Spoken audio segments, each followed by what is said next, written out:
We've received most of our funding from two intergovernmental sources, the primary one being you all, Lake County, and the second being state-based SAR-specific grants that we've applied for over the years. And the split between those funding levels varies anywhere from 50-50 in some years to, I would say, more 70% county, 30% the state SAR funds. Things changed there last year when, and the reason that I would say it changed, and we didn't exactly have visibility into that change until the race series approached us to see if we could provide staffing for the aid station medical tents specifically. Okay. We've always provided support services for the race in terms of on-course evacuations. And we've just done that as part of our search and rescue load. This was the race series asking us to replace the third-party provider they had used historically, who provided a minimum EMT level capability at each of the medical tents. In return for that, the race series offered to compensate us. Last year, the compensation was $42,000. This year, we're looking at $47,000 total. And so that's been a significant shift in our revenues. I would say accompanying that additional revenue, we looked internally to understand from an expense perspective, what are the priority areas when you get an influx of money? What are the priority areas that we could then spend it on? Obviously, don't spend it all in one place. And so the two areas that we've chosen to invest in, and again, this is really starting tail end of last year into this year, that we're spiking in vehicle maintenance and member training.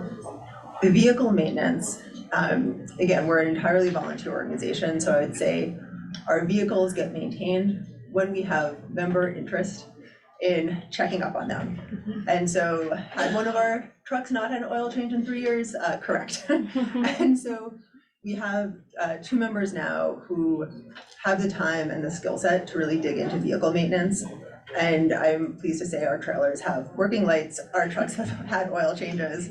And so we're just in a much better spot, I think, to stand up a safe and timely response as a result of that has driven up that expense. The second area that we're investing more in is member training. And this is an area we surveyed our members to ask them when, once we got this additional funding, where would you like to invest? This was an area they highlighted. And I think this is truly a remarkable benefit that we can provide for our members that impacts our the patients that we're responding to and also impacts the broader Lake County community. I think just having more folks with medical training in our community, a lot of them are going to St. Vincent's, is a positive. And so you'll see spikes in those two areas in particular from, I would say, the ongoing operational expenses. Then there are a couple of assets, and the assets are a little bit more ad hoc in terms of when we incur those costs.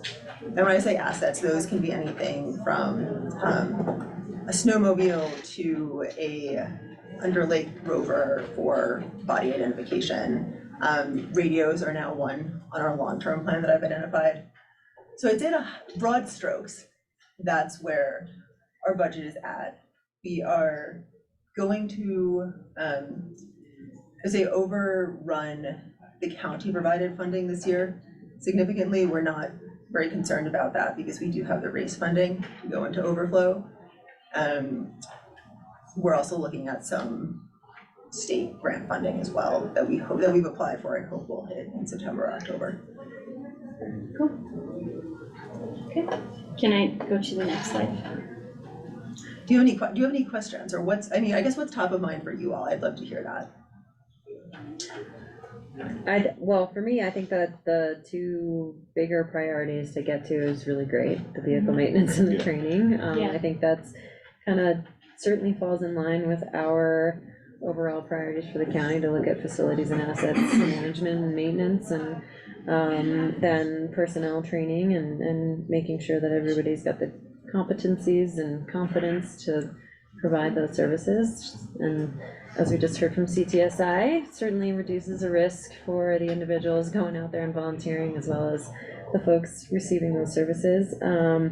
The only small question I might have, and it just might be jogging my memory, is with the communications conversations and the radios, is that part of, I thought search and rescue was like part of our bigger radio kind of asset or fleet management, and I just wonder if that's if that Yeah, ever. let's dig into that, because Yeah. it's also an open question for Okay. us, and so I'll let the folks who've Okay. been having those conversations address that. Okay, So in broad strokes, you are correct. All our radios, for example, are technically either county or SO property. It's kind of interchangeable Okay. at that point. I've been in discussions with SO this year about a radio replacement plan. Many of our radios are quite old, batteries are starting to die. We can replace batteries, but at a certain point, The batteries are like 125 a piece or something. Yeah. Like when I was secretary, like I did a whole, cause like there were batteries, I mean, there were radios that just weren't working. yeah, And it was like, oh, cause the batteries are, 10 years old, okay. So, and that costs, like when we replaced all those batteries, I mean, that was a big chunk of change. Mhm. so there's a certain amount of maintenance we can do, but also we have a shortfall of radios. And this is across the county generally. I give the example of the 100 bike. Every single radio in the county is in use that day, and still everyone who needs a radio that day often doesn't have one. yeah, So we're looking at replacing, 1 to 2 radios per year, just kind of going forward, to start expanding that radio cache as well as replacing some of the older equipment there. I've talked with the SO about that plan. They got me some quotes, put me in contact with, a company which we can make these purchases with. However, we didn't arrive at a clear understanding of whose budget would pay for it. Okay. Obviously, it's not gonna be ours this year, because we didn't allocate out those funds. Radios are about $5,000 a pop for a basic radio. If we want something with a little bit more power, they're about $7,500 a pop. So not a insignificant expenditure there. right, And sometimes we can find lightly used radios from other counties. For example, many of our radios actually came from Eagle County as a donation several years back. So we can certainly look into those options as well. But they're a little sporadic, like sometimes counties have things that are still functional that we can use, and sometimes they don't.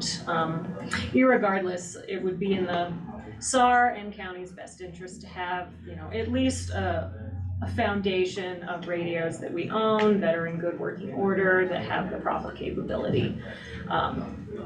So yeah, Heath and I didn't quite arrive at whether it would be SO or county or capital expenditure or SAR budget that would actually pay for these year over year, so. And the way we've treated it in our budget is that if you look at the AMP line for years 24 forward, I've added in a $5,000, so essentially a 1 radio allocation there. Obviously, with conversations ongoing with the sheriff's office, we can figure out who will be paying for that.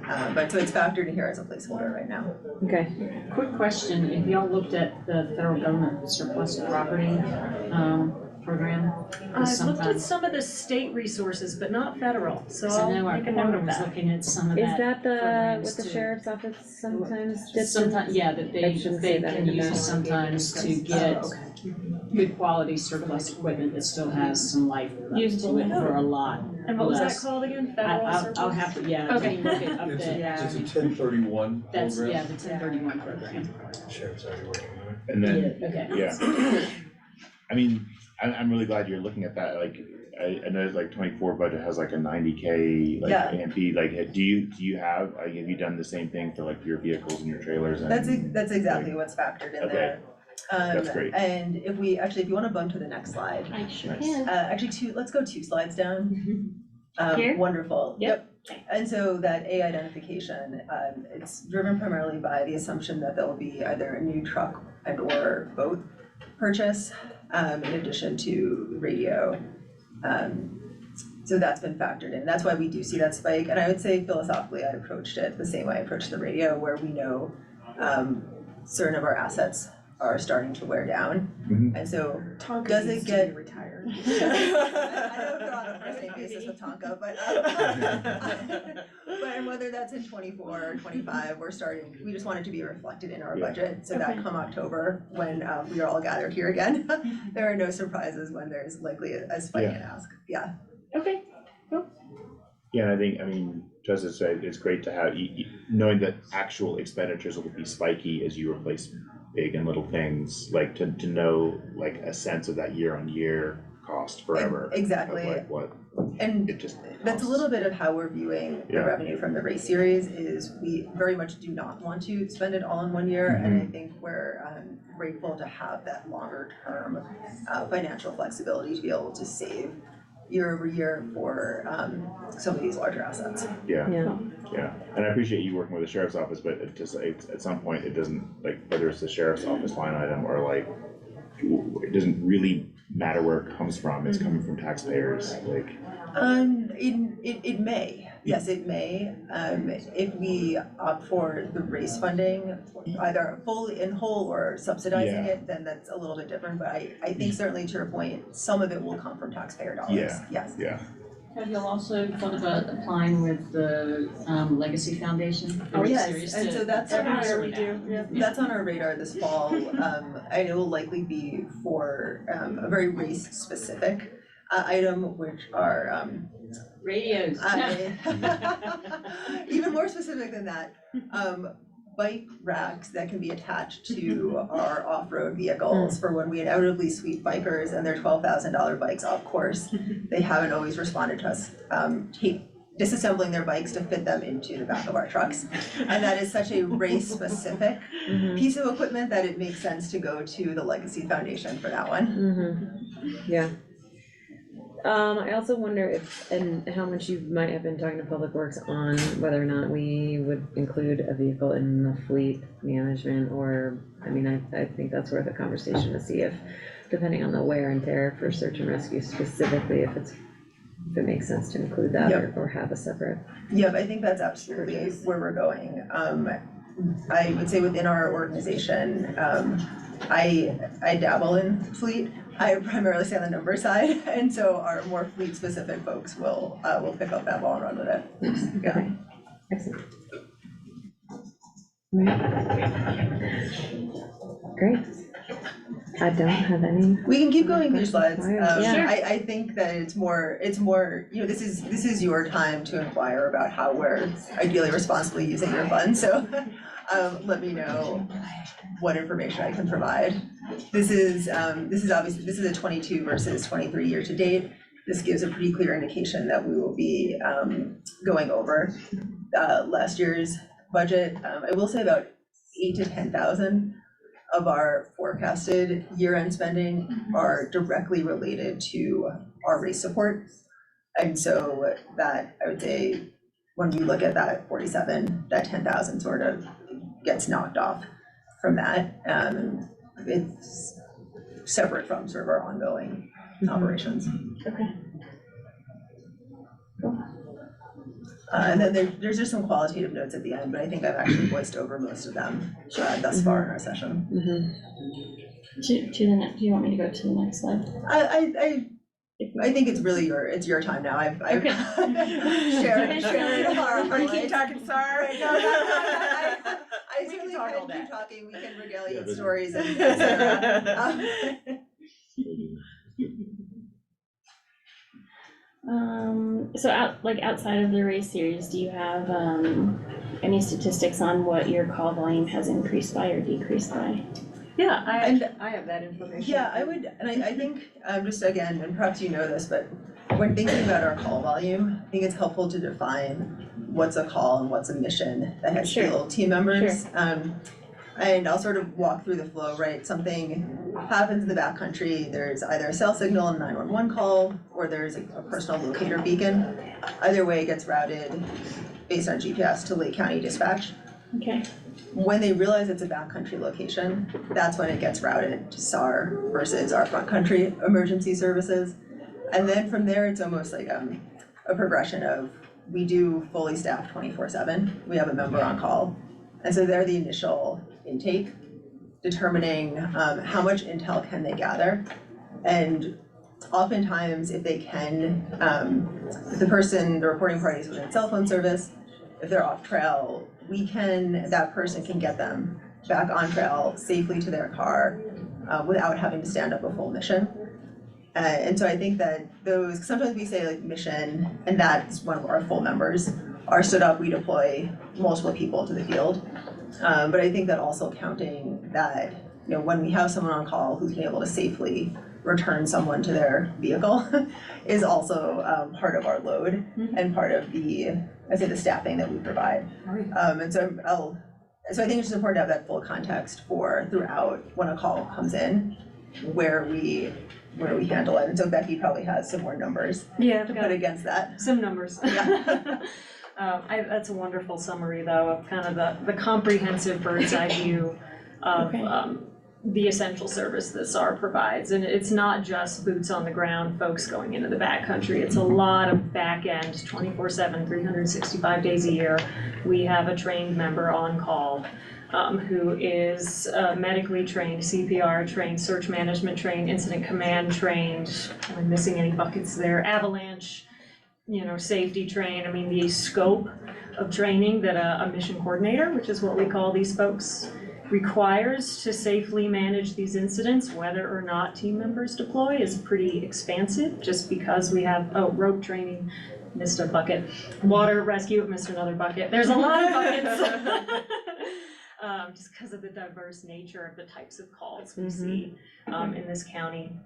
But beyond that, we have, in 2022, we had roughly 55 calls. So that's when the phone rings and a mission coordinator picks it up. About 35 of those actually fielded a team. So folks going into the field to evacuate folks. The vast majority of those are on Mount Albert. Very popular peak. Yeah. I'd say, I think it was 73% of last year's call volume was all Mount Albert. Is But, Sorry, just out of curiosity, we have Adam here. I'm like, no, but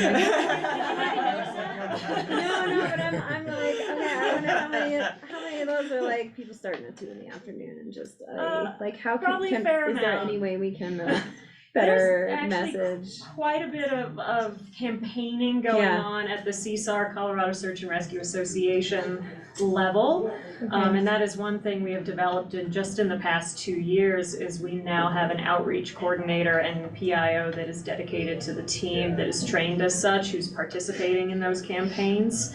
So for instance, like our Facebook page and website has a lot more safety information, and we'll be kind of broadcasting the larger efforts at the state level about those safety messages. And I will say it has gotten better.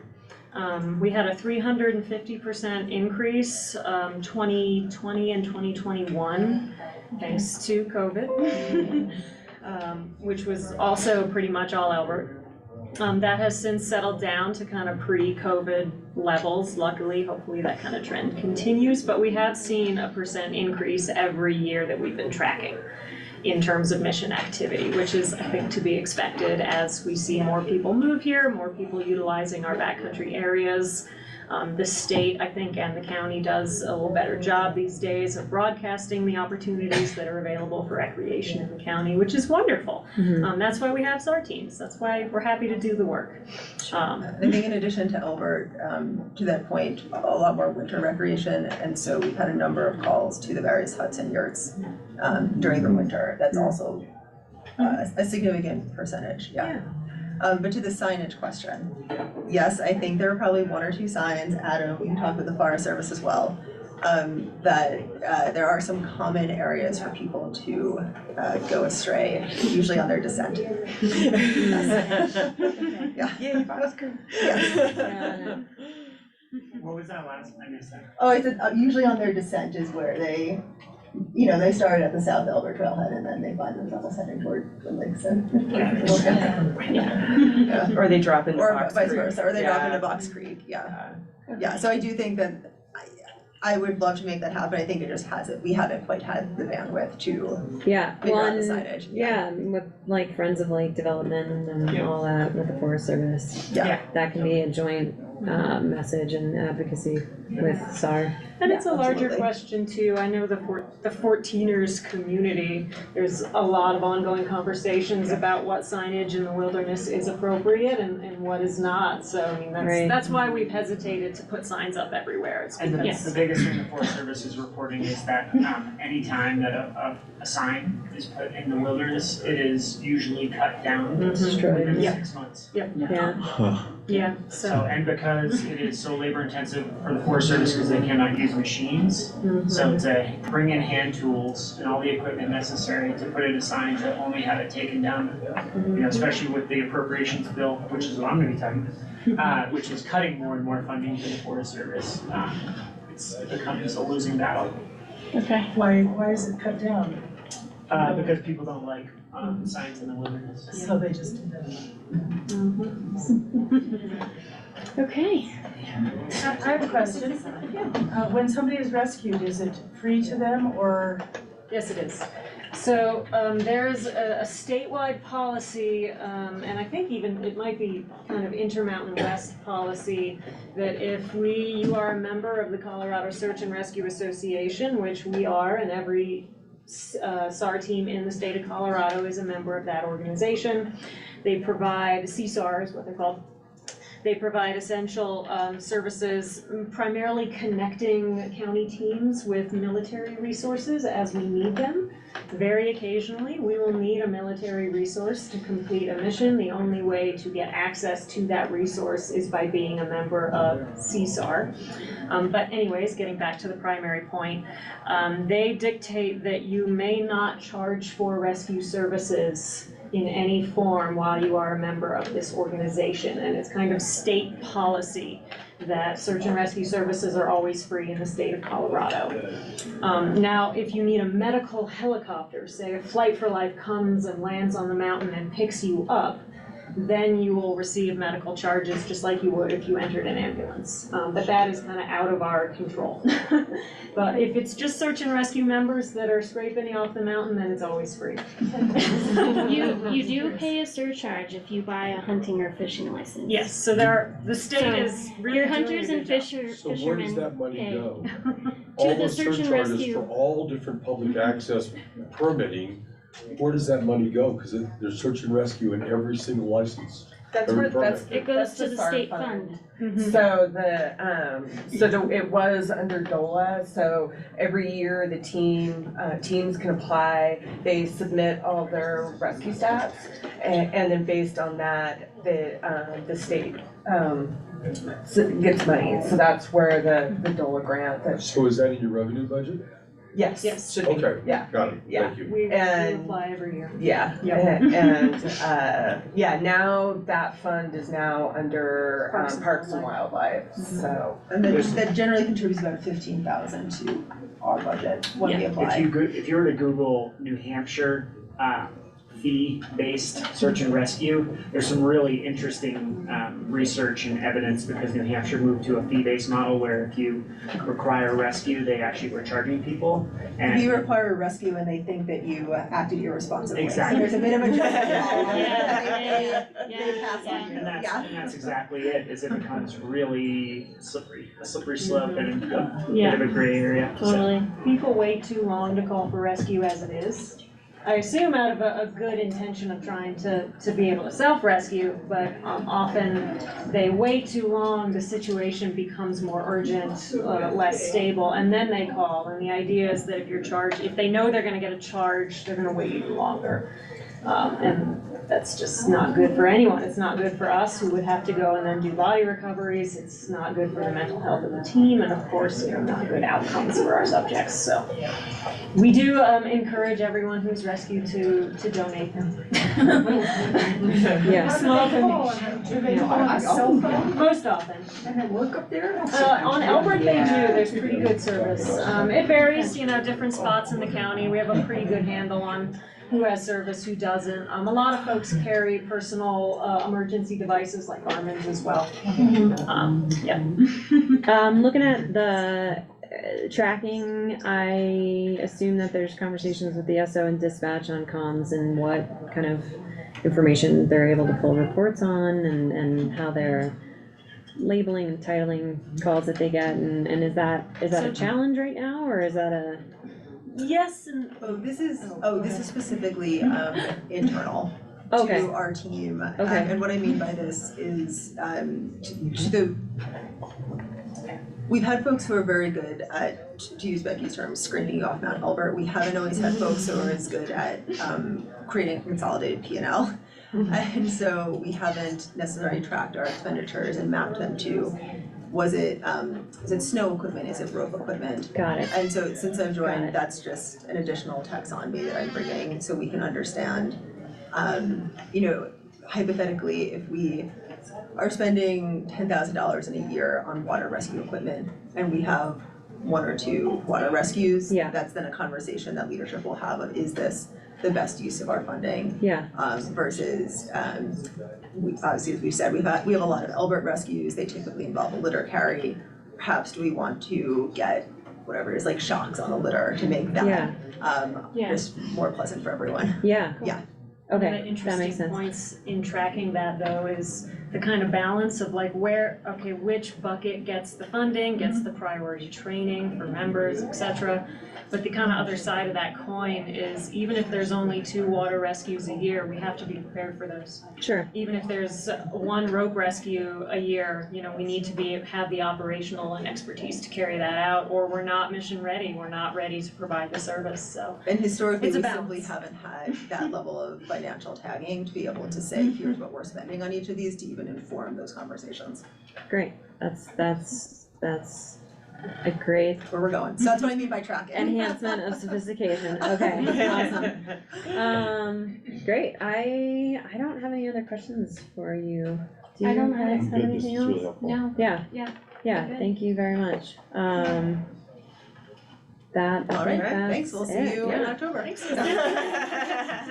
thanks you guys. Thank you for your Thanks, time. everyone. We Thank appreciate you. it. Next up, I think we have Adam Ducharme with the tourism panel. So Liz asked PB Swims to come at 10. Yep, I don't know if we can swap you It's all or, good. I just wanna be respectful of their time. Okay. Whatever you wanna do. sure, I mean, we can do that. All right, who is taking, oh, there she is. Hi, Jane. So PB Swims instead of Adam? Yeah, PB Swims? all right. If you wanna present, yes, But it's a lot to ask the community to pay. Is in your last meeting, you were real sensitive to what you were putting out in front of the taxpayers and what you were asking the taxpayers to fund.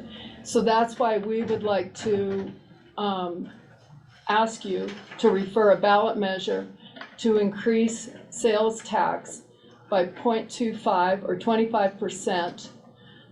So our county sales tax right now is 4.0. So if we were to put in front of the voters for them to raise it 0.25, that would raise county sales tax up to 4.25. So on $100 worth of, say, hot dogs, that would mean the public would be paying 25 cents or 25 pennies on $100 worth of hot dogs. And 2022, that meant $489,000, that 25 cents, if we, for 2022 prices.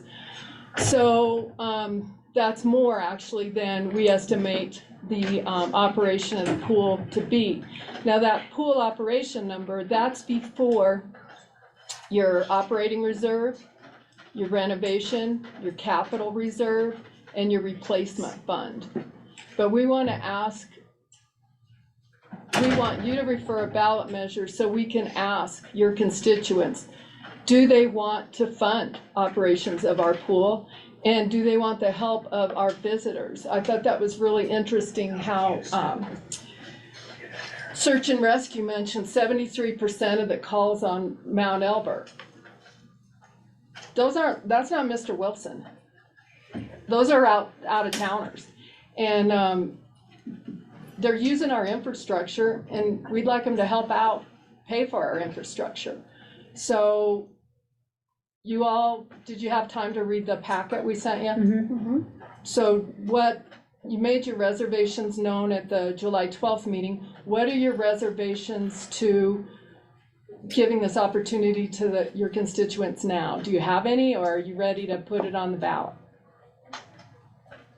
I Who can would like start. to begin? Sure. Go for it. I have 3 reservations, 3 categories of reservations. One is the timing.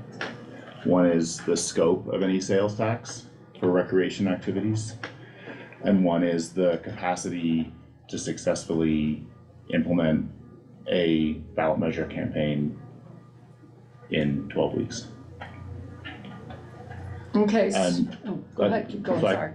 I can speak to each of those. So maybe that last one, just to knock it off, I've been involved in 2 of the school bond measures, including unsuccessful ones.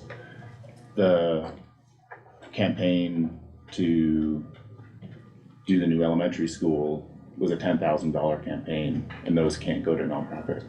Yet, those are non-charitable deductions. So maybe the answer is yes, but I just wonder whether with 12 weeks to go, there's an entity that's filed an issue committee, that's ready to implement that. Again, maybe the answer is yes, but like we had, a paid political consultant, paid direct mail, paid advertising, a website up and running, had been working all year on educating the community. And obviously the pool's been out there, like it's not a new issue for folks. So again, not saying the answer is no, but I do worry about the 12-week deadline to run a successful campaign. On scope, I think my concern is, we did the pros plan. There's a lot of priorities that the community supports, and that we know we need to work on and have funding for.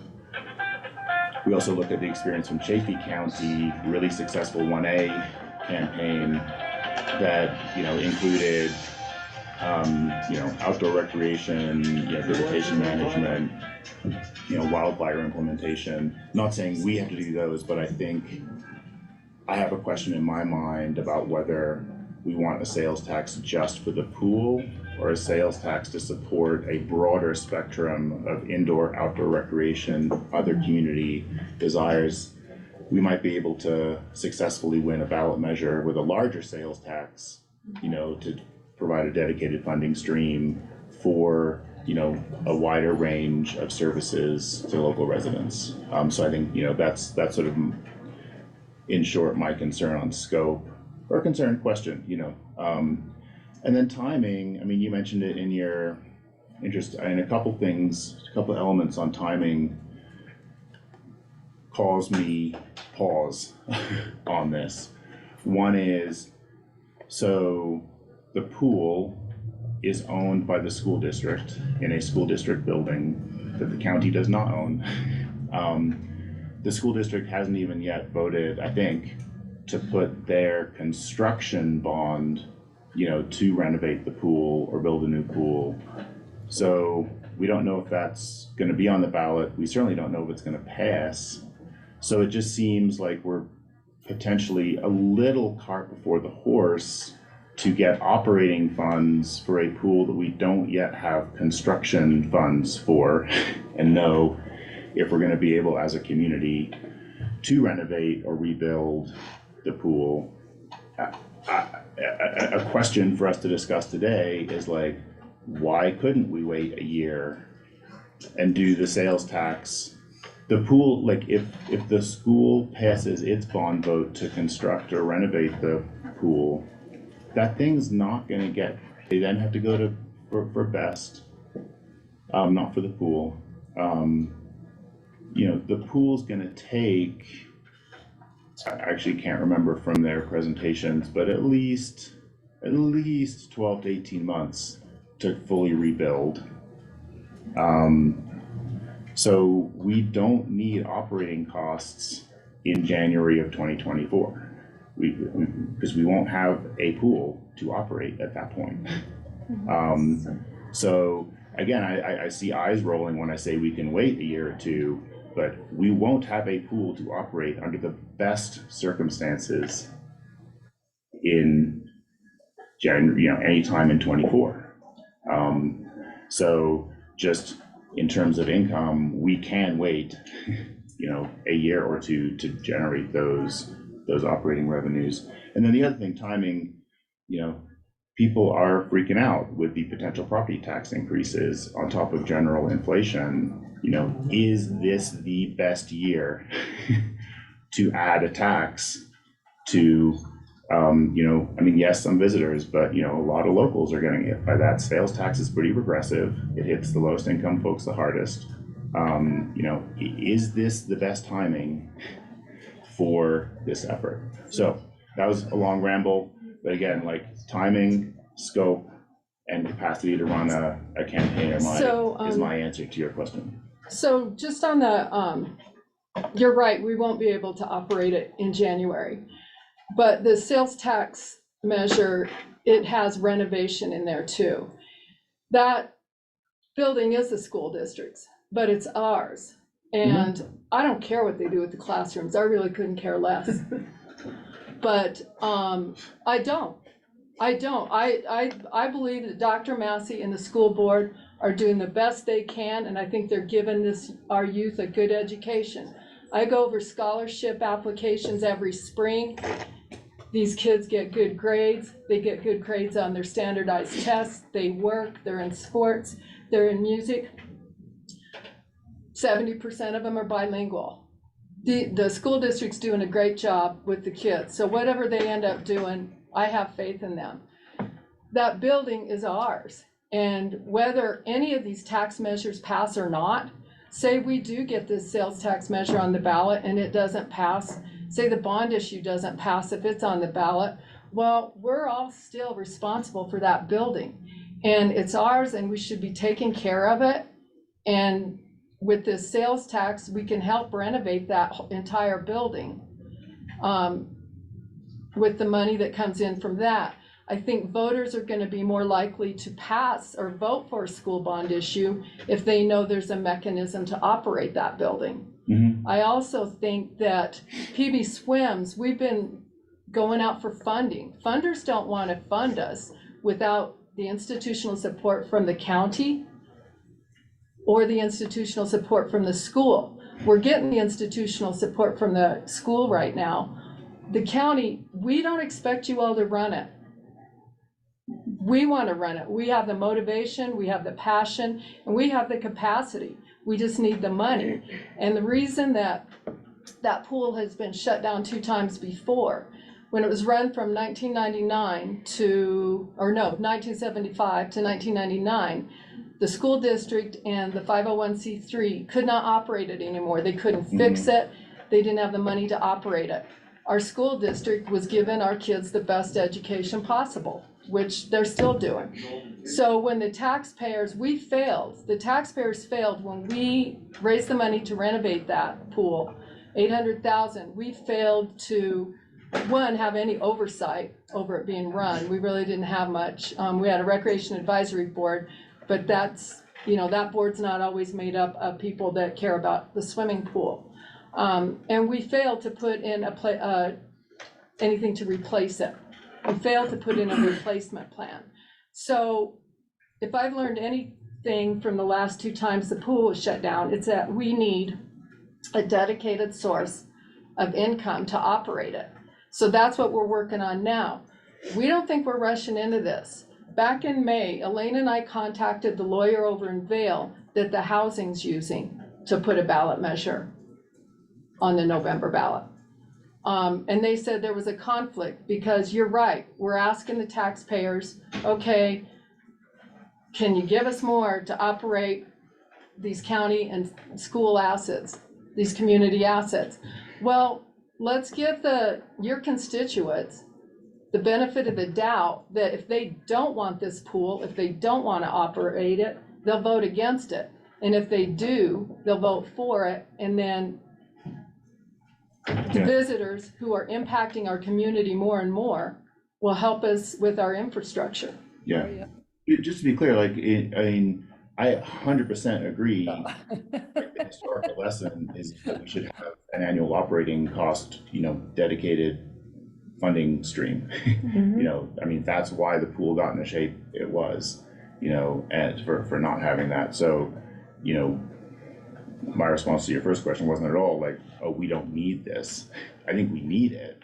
It's really just about the timing and whether, going to voters for a sales tax, I think is a pretty big deal, and I think we could have an opportunity to do something bigger that includes the pool, and more, and I Well, that's appreciate your part of the laser problem focus. too. Yeah, That's part of the problem. We don't have something specifically for the pool. We'll fund curling, pickleball, the Sixth Street Gym, all sorts of other things, and then the pool suffers. We want specifically for the pool. Can I ask a question? Sure. You're saying that perhaps it would pass, and then we don't have the money to have built something. You sound like you're interested and assume that within a year, we might have that, or that something could come up. Yeah. So what's wrong with having a start of a fund that is going to enhance the project? yeah. And we just are asking those people, yay or nay, and it doesn't hurt anybody to, vote. And does it take much time? I think we got the time to make it work, even if it's not a campaign that's traditional and you spend a ton of money on it. I bet with this group here, we could make sure that people know what's going on and give everybody a chance to vote. I think I would respond to that and say that what we know from experiences without a plan and the confidence from the taxpayers, those initiatives always fail. And in my experience over the last 7 years of inheriting an organization that doesn't have long-term strategic planning and did not maintain even the pool or other facilities, that's exactly the approach and culture that this board is working to change and improve for the community. I think that I agree with everything Commissioner Fiedler said. I think we agree with most of your points, Jane, and even some of them in, but I think that our job that you've elected us for is to look at so many of the other layers that maybe the community doesn't understand in those other competing priorities like housing or the Justice Center. And so making a plan that incorporates all of these things. We've been having discussions with private entities for a potential partnership in the future to build a rec center. We've been having conversations with folks like Gypsum who operate and own, the local government owns the facilities, Rocky Mountain Recreation manages them. And so I think it's most responsible to look at who is gonna operate those. Does that even make sense for the county or another organization, which I beg to differ on that volunteer. I think you actually contradicted yourself in saying that the volunteers and the community failed, which is exactly, again, a lesson I think we've learned, especially over the last 8 years, of the sustainability and reality or realistic expectation of volunteers and community members continuing with a level of responsibility, all of these ancillary things that I think we want to make sure survive and sustain, and we want to put in place, which is why we're enhancing our positions, the jobs at the county, to make sure that we're enhancing pros, we have a tourism manager to balance that and make sure that the community's values and goals are incorporated into, and we have the ability to direct those impacts and combat and mitigate those impacts. I think that it is possible that we look at something like this in 2024. I agree completely. We do need some mechanism. And again, as an example of the conversations and the way that Gypsum runs theirs, and they have that fixed base operator running theirs, and they have a number of other facilities in that pool of facilities that they're operating. And so on any ebb and flow of the revenues and how well each of those individual facilities are generating revenues is supported by the collection of facilities that are being operated. So we're looking at these things very hard. And I do believe very strongly that this is not a responsible thing to bring this year without that longer term plan. And I think too, at worst even, if something like this were to pass this year, it prevents going back probably, or going back to then revise some asks to the community. That possibility is probably damaged, or decreased, if we go first with a half-baked or zero plan. This is and not a follow zero it. plan. This is not a zero plan. Well, your numbers are not accurate, and investing in a building, I mean, who says they need What numbers insulation? aren't accurate? Well, in the survey, the survey data says a renovation of $2.5 to $5 million with a 50-year lifespan. Yeah, That's that was But that's contradictory to what the school district has presented to us. That's Or 2 what we've years ago seen. when the audit came out. So the audit came out in 2020. Those prices were from 2020. We put Okay. that survey out when you three permanently closed the pool. We thought you were done with it. And what are you gonna go to the voters? More bike trails, more pickleball? What are you gonna go to the voters and ask them to support? Well, I just want to be clear that none of us are saying that the pool is not a consideration or a priority. It is very well and eloquently placed in our pros plan that that is the desire of the community. Absolutely. And we are working with our rec director, Adam Bay, to make sure that we incorporate that appropriately. But to Sarah's point and to your point, these buildings belong to the taxpayers. And we have employees that sit in these offices that have snow come through the windows every winter that we are responsible for. And we have to balance that. And if we are not doing that in a way that's responsible, this is going to continue to get worse. And we have inherited that problem, this board has, because of shoddy planning from years past. And that's what we're trying to fix. We're not saying that we're gonna ignore this in perpetuity. We're not saying that this is gonna take 20 years. It's not, but to Jeff's point, even if we put this on the ballot now, in 6 months, we're not gonna have a facility turnkey ready to go. So we just want to say that we want to go through this and think through this. And excuse me, if you have comments, you're welcome to raise your hand. We would really appreciate it. But we're not going to continue to haphazardly plan these projects that have huge community impacts and fiscal liabilities for the taxpayers here. In addition So I to that, just wanna be clear that we're not saying that we don't support the pool. We have not said that. We have not. We are saying that what we want to do is plan into the future so that future boards aren't having this meeting with future generations. That's what we're asking for. on top of that, before I just also would like to add that other huge element of our priority of looking at a 5-year plan to be 100% sustainable outside of Climax property tax funding. I mean, that's a huge impact on our revenues. That's 53% of our property tax generation. And we can't ignore that fact that what other services, as Kayla says, we want to make sure that all the services we have can be maintained, and anything we add, which we would like to see as a rec facility, be sustainable.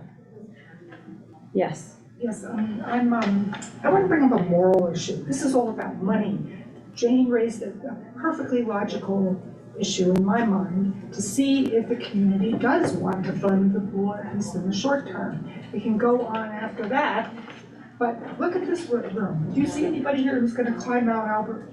No. It's ageist not to have facilities for older people. I hear all about children and how they learn how to swim, how they need free new schools with only less than 2,000 kids in the schools. I don't hear anything about what you're doing for people in my age group. I'm 78. There's no way I'm climbing Mount Albert and being rescued. I died before they got there. Everybody here is an older citizen. We're willing to pay more money for this pool, right? Yes. And I pay a lot of, I'm a second homeowner, I know boo, but I pay a huge amount of taxes here, almost as much as in Denver. I think, and I pay it in one lump sum, all at once. That should put me at the top of your list of citizens, judging from what I see in the paper. I want a pool. And not only do I want a pool, I do agree with Commissioner Fiedler when he says perhaps if it was broader, it might, in other words, I think there should be a real indoor recreation center here. Right now, I'm paying $42 a month to drive total of an hour to Copper. Right? Well, you can Maybe you afford should- it. Not everybody can afford it. Mrs. Dunn, you can't afford Well, that, can you? the pool used to charge, and I think it was about the same, actually. It's very cheap, actually, 40, I can't even begin to tell you how much more it is in Denver. If you join a private pool, where we have about 32 pools that are free for people our age. So I think there's no harm in trying to get, with all these reasons about down the pike, and we don't care, we do care about it, blah, blah. You're not gonna be in office in a couple of years, right, the three of you? Well, I just to that point, I think like to that point, yes, that's what we are looking at with our pros director and our pros plan, is a broader scope of facility. The county has property, the county has plans, the broader scope of facility, right? We don't have a child care center that meets licensing Don't talk to me about children qualifications. right now. Well, I'm sorry, they're the future of the community, but, Well, they're gonna we don't, leave. yeah, You're if here we, for if good. we don't have Don't housing and we invest in don't have education, they will, for sure. But we just heard that but- we do have education. But what I'm saying is if we don't have a facility that encompasses the needs of the community, and we just shoot from the hip and spend money, I mean, the city purchased a community center, but we're not willing to go that route, because we have too much deferred maintenance as it is. We have too much of a footprint in deferred maintenance to continue to go How that many route. people And over we're 60 not do you have saying- in this community? Oh, this is not a debate. But we're not saying that we're not going to invest in that, but we wanna do it right the first time. Because this is a perpetual cycle that we're I trying think to I'll be break. dead by the time you do it. Dan? I used to be a rec director here. I was involved when we put the liner in a while back with Larry Colley. I wanted to tell you guys that since the pool's been shut down, look around. How many people are gonna be here by the time you do your initiative next year? How many people are gonna be gone? You're not taking care of the seniors in this environment, and we're all getting run out because you're doubling the taxes that we have to pay for houses. I'm here as a retired person, okay? My salary didn't go up, but my house doubled in taxes. But anyway, getting back, what I wanna say about this whole thing is look, if we go out right now and you guys are putting this all on the commissioners, okay, to do this, okay, back in the old days, you had a rec board, okay, instead of these guys. And the rec board did everything recreation, and worked with your rec director, they talked to us, they coordinated and stuff, because it's putting a lot on their plate, doing the schools, the rec. So I would really invite you all, and I've talked to all of you guys about this, having the rec board losing the advisory status and becoming a rec board. They have a ski mountain, they have a golf course, we have all kinds of stuff here to manage. You guys shouldn't be doing this. You don't have degrees in the background that's needed to do this. And right now, for me, if you guys would put it on the board and see where the vote's at, so what if we go down? Who cares? Give us a chance, okay? There's a lot of folks. Listen, the aerobics classes for seniors increases lifespan. Basically, you want to keep going. Basically, every time you exercise, it gives you a better chance to survive. It's my doctor, you guys, sorry. But so I ride bike, but I'm not allowed to go on X-rated, thank you Sterling, trails, because I can bust myself up too much. But the medium stuff I'm still doing. So, And what I'm trying to say is with rec, the more you postpone, the more that building becomes decrepit. You have to have more management stuff coming in to repair it. To me, we could have drove a friggin' backhoe through the front window, dug out the pool and gunite a new pool for less than $500,000 from the people I've been talking to. And we could have had it done, okay, instead of talking about it. Locking people up, you guys, that's not for me. I could care less if we get a new jail. I think you ought to restore this one and put new windows in this building. It's silly to see how bad this place is getting, okay? But right now, I'd really like to see some money put back into recreation. You let a rec director sit here for 10 years, killing everything, okay, without a degree in rec. Okay, 10 years and we screamed about it, okay? The pool went down, we had mood swings in the office, we had all kinds of people leave. So yeah, it's an issue, and I'm sorry to get hot or heated about it, but this is part of my heart. I wanna see these folks stick around. They can't stay here if they can't breathe, they can't stay here if they can't walk. So the best exercise they can do is whatever they can do depending on the weather, you know? Well, Dan, we are also here on behalf of the people that caught the 6:15 bus this morning to work out of county. They do not have the transportation, the time, or the money to take their kids over to Silverthorne, Mount Princeton, Copper Mountain. They're working today and they can't be here. We're here for him. We're raising a generation of children who will not know how to swim. We had 2 fatal drownings last summer in this county. The fatal drownings are a lot more expensive than fixing this pool and operating it.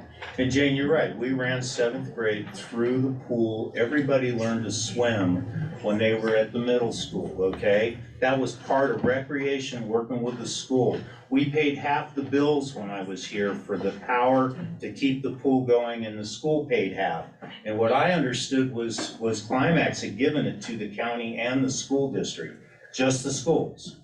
Mrs. Dunn, Mrs. Adams, Mr. Wilson, they all voted, passed a bond issue, and the miners taxed themselves to build that school and that pool. Okay. So, go ahead. I have 2 questions. One, in the sales tax calculation, does that include the contribution that goes to the city from the county? So would that, we would Yes, renegotiate, yes. we would have to renegotiate our IGA with the city for that? Yes. Or an MOU, but that occurred to me as well when I read the initiative. Okay. And then if the school district finds that the building is uninhabitable and determines that their next path forward is new construction, what's the next step in your plan? That would, if that were to happen, that would go to new construction. You all may not know, PB Swims did look into new construction. We met with the Community Park Steering Committee. They had a conceptual plan of a beautiful rec center with a 50-meter pool down next to adjacent to the community park. We had a civil engineer that gave us a plan where we could build a new aquatic center in 5 years. The only problem is there was no driver. There was no driver. We all have day jobs, or there's grandkids, or there's people are taking care of their elders or struggling to take care of themselves. So we could not implement this plan that a very sharp civil engineer gave us to make it happen in 5 years. Plus, we couldn't even get the money. Jane, I think that proves the point of you say that the community can run this thing, but that's clearly not a viable plan. Look at Ski Cooper, look at the golf course. Those boards have run those places, they're county assets or county land at the golf course. They've also reduced youth programming.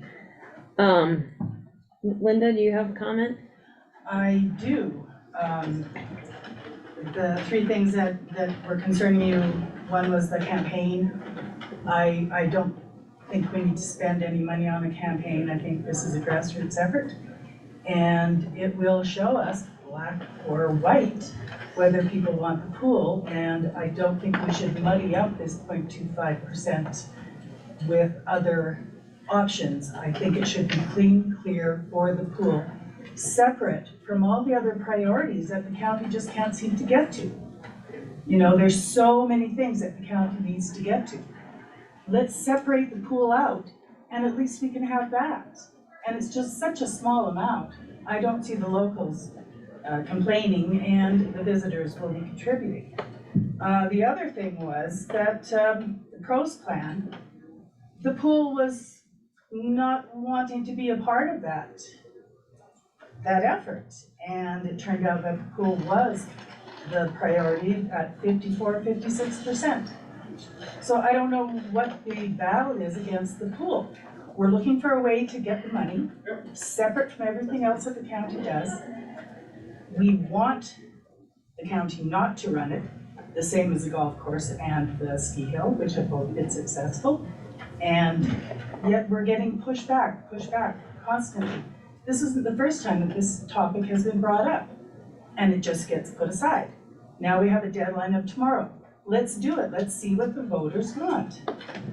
I just don't see what the pushback is anymore. If the voters say no, fine. Any other comments from Thank you. you? No. Before we wrap this up?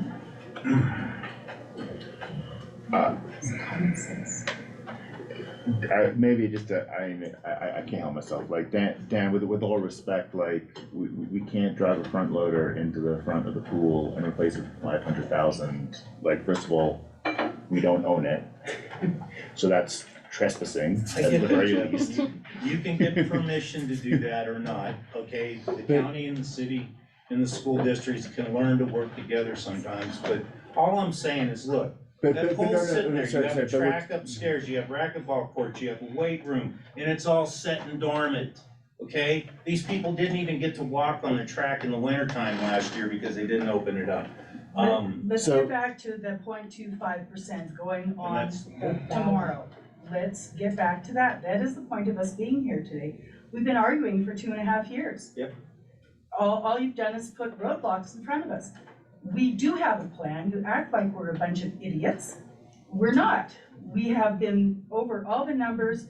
We've thought this through. We are organized. Let's try the ballot, and let's not muddy it up with the other recreation stuff. I would rather not. None of us want it to be complex. We want it to be pure and simple and see what the people want. What's so hard about that? It's worth a try. I mean, my answer is like what's so hard is like, you know, I've been to most of the school board meetings discussing this and read every single packet and presentation they've had. It's not 500,000, it's 10 million. It's 10 million to Including the replace what pool. we. I mean, No, that's for- just No, the pool. Just for the the pool, pool. just for the pool. We know Like to that. see who's doing it. We know that.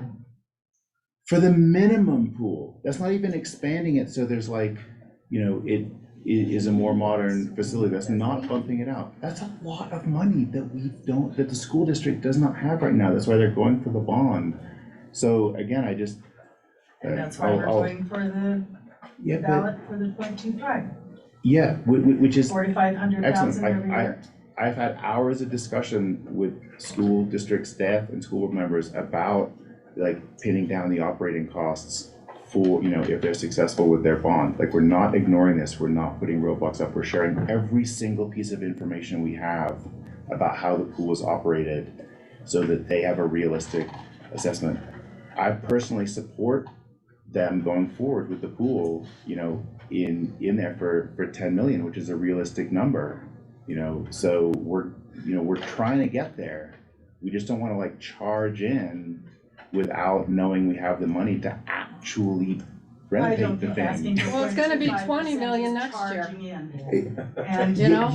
Yes, it might be, so maybe that 10 million should actually have 20% per year cost escalation in it, because that's what we're facing, that's why we had to pull the plug on the Justice Center. then we better hurry up and get it done. Get it started. Yeah, And- yeah, And if we So- start collecting that money and we start building a bank account, and then we also show that we have institutional support by the county, then those grants that we're applying for 2, 3, 4, whatever million, yeah. maybe then they'll be looking at us because we'll have the support. I think that's a great point, I mean, And if the school It is district can point pass the that 10. we need your support. Yeah, so I said that, I personally, as one commissioner, and I don't mean to pin it, I mean, support this. I'll campaign for the school district bond vote. With 10 million in hand, that's an amazing place to go to other grant, you know, and other funding sources to do this right. You know, I think this is great, like, but, I don't know, yeah. Yeah, I would agree with you. Elaine? it was obvious to me after having listened to your last work session when this was discussed, that part of your reticence may be the fact that if we put forth a tax initiative on the ballot and the citizens agree to it, boy howdy, that might eat into the next one that you want to use for whether it's the Justice Center or a big rec center that has everything and everything. And, I mean, that was spoken on that video, that you go into the well too often. And, Yeah. and so the point is that, is this a matter of, we have asked to precede whatever it is you would like to do down the road, and you're afraid that if we get voted in, then maybe you aren't gonna get what you want later on? Is that what we're playing here? It's a game of numbers and politics? I don't think it's a competition, No. like, because it's not that we have things other than the pool. Well, there are things in addition to the pool, not in competition with the pool. So like, I'd like to research going for a 1% sales tax next year. That's the pool and replacing the falling down dugouts at Leiter Field, replacing the 10-year-old, AstroTurf on the community field. It gets used a ton by everyone, well, literally everyone, but like, that is a well-used facility. Harrison Ball Field's pretty run down, For 40 years, come on. Yeah. Let's keep this clean and simple, let's keep it for the pool. I think you'll see that the people do consider the pool a priority. I think it Put it on seems the pretty ballot, clear find from out. us with the work that we've done and the conversations we've had that the pool can't stand alone and sustain itself. And to force multiply that effort and include even activation of the senior center. I mean, we're talking about a recreation facility or community facility that's potentially a consolidation similar to the Fruta Rec Center that has the library and a senior center and the pool. I mean, beg to all differ. of that. If we get 500,000 a year in that sales tax initiative, we will be able to stand alone, and we will make it work. We will get it built, and we will make it run. And if that money is only for the pool, You need 20 years to build up 10 million. we need the support of the county so we can get grants. That's just the renovation What it will cost to renovate. There was sewage flowing down under the track this year, down the wall in the pool. Repeat what you just said. Would you please repeat what you just said? What's falling down? Sewage. Leaking sewage coming out from under the track in the intermediate school, down the wall, common wall between the pool and the school building. And then They the- had to have lunch in other buildings. And then the school district did get a structural engineer to go in there and check it out. I can send you the report, Mr. So Wilson. I guess, I haven't been involved in any of this, so patch and repair is out of the question. Totally out of the question. It's not, we can replace that pool and renovate that building, according to 3 structural engineers. Yeah, the building is structurally sound, but all the mechanical, all the heating, it's not The up to, it's not all the electrical, the pool heat and the building heat, the air handling, all the electrical wiring is corroded. We don't know if they put concrete under the pool liner or if it's bare dirt. It's the type of dirt. water. It's bare, I can tell you what's under. Great, yeah, It's an aluminum pool. Yeah, Just a yep. pool. yep, just And a at the pool. time it was built, that was the cliche, that was the end thing. By the time that Yeah. pool was finished, Chester Pools was down the tubes, they're having all kinds of trouble. So all that's underneath that aluminum liner is dirt, and as people who've been in the pool know, there's high spots and low spots. And my question would be is Yeah. whether the aluminum is crystallized to the point that it's structurally unsafe. And then the reason the liner was put in order to paint the aluminum, it had to be sandblasted. It was sandblasted 3 times, and the aluminum was not thick enough to take another sandblasting. That's when the liner was put in. Yeah, great, I'm glad thank you. But it is leaking sewer on it.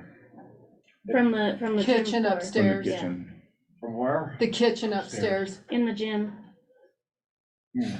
I have a question just about money, you probably like, which is that, there's been a lot of building and a lot of, there's that whole thing across from Safeway. There's somebody up the street from me who wants to build 13, he was gonna build 17 houses. Something has gone wrong. But there's also a lot of new taxation with tax raises and things coming into the community. I know there's a lot of things spoken for this, but can you estimate the amount of increase that the budget of the city and county has had in the last, say, few years, or whatever statistics you have? It can't just be minimal. I mean, and this is not really even about the pool, it's about, like, what kind of increase in your budget has taken place? I So- think, Oh, go ahead. sorry, I think Tim can get that information for you if you'd like a more in-depth report. Stephanie's working with I him think as you the, guys would have it at as the top of the- your. Well, I can, and I think, are you trying to address the increase in revenues, Yeah, or are the you? increase in Well, and we revenues haven't decided taxation. on what the revenues look like from this revaluation, Yeah. because we haven't finalized our budgeting for our services and our expenditures. So we're basing all of those on priorities and long-range planning, and that is all gonna be, And the pool is not a priority for you. it is a priority, we haven't said it isn't a priority. It's a priority to make it sustainable, it's a priority to get the right amount, go to the taxpayers for the right amount to operate it into the future beyond climax closure, so that we're not sitting here and have inherited a defunct building with improper project management that we can't sustain in 10 years or 15 years. We're trying to avoid this problem. I mean, I don't think anybody says they need insulation in their house and then goes and does drywall work and does exterior painting without doing the insulation first. It's a complete waste of time and money. So it takes a year, two. We're not making this move slowly. Planning is painful, and among so many other priorities, it just takes time. But I think in the coming year, a bigger picture that is more sustainable is what we hope and intend to bring forward. So if you have a meeting like this for how many millions of dollars is it now? The $63 million for the Justice Center, do you think you'd get a crowd like this? Well, the 64 Maybe million in Justice opposition. Center caused us pause, and I'm not sure if you know, but we've come back to look at the three options: building a footprint to expand, building the whole kit and caboodle, which is not possible, and looking at the campus here and seeing what makes best financial sense moving forward. And based on that, then they'll be following conversations with the sheriff's office of what the actual philosophy and approach of law enforcement and justice, the approach to the justice system needs to be in this community. It could be that all we do is transport folks, but we've done a lot of community planning with the Sims mapping, with the courts, with probation, with prevention services, to come up with a broader benefit to the community in that case. And we still haven't pulled the trigger because we do have those questions. Sarah, you mentioned that we'll be losing Climax's income coming in 11 years. The biggest asset this county has, you guys, is recreation. And not having a full-blown recreation department that can step in and start taking over. I mean, our best asset right now is the Cloud City Wheelers that are building trails on nonprofit. The rec department's not even helping them. And I'm just saying, look, I you take got 11 defense to years. that. No, I am part of the rec department, and stuff that you've said really pisses me off. Well, good. Because we have free programs for seniors. We have opened the intermediate school 2 nights a week with the track available. Good. And you said, oh, they can't even walk on the track. I've been here for 10 years, Amber was here over 10 years. You were saying, oh, they just keep losing people. We did. Karen's been here for 8 years. The last 10 years have been solid.